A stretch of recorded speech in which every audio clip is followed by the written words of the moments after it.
అయితే 18 రోజులు జైల్లో గడిపిన తర్వాత రిలీజ్ అయిన తర్వాత నేను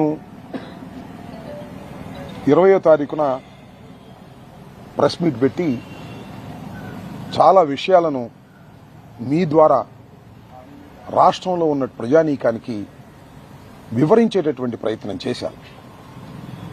ఇప్పుడు నేను ప్రత్యేకంగా ఈ రాష్ట్ర ముఖ్యమంత్రి నారా చంద్రబాబు నాయుడు గారు చాలా సీనియర్, సుదీర్ఘమైన కాలం ఉమ్మడి రాష్ట్రానికి ఆంధ్రప్రదేశ్కి ముఖ్యమంత్రిగా పనిచేసినటువంటి వ్యక్తి, ఆల్మోస్ట్ ఆల్ భారతదేశంలో సీనియర్ పొలిటీషియన్ అయినటువంటి చంద్రబాబు నాయుడు గారిని కొన్ని సూటిగా ప్రశ్నించాలనేటువంటిది నా ఉద్దేశం. దానికోసమే ప్రత్యేకంగా ఈ మీడియా సమావేశాన్ని నేను ఆహ్వానించడం జరిగింది. మొదటి ప్రశ్న, నేను ఇక్కడికి వచ్చిన తర్వాత నాకు కొన్ని విషయాలు తెలిసాయి. నేను చాలా బాధపడ్డాను. అదేంటంటే 11:30కి నన్ను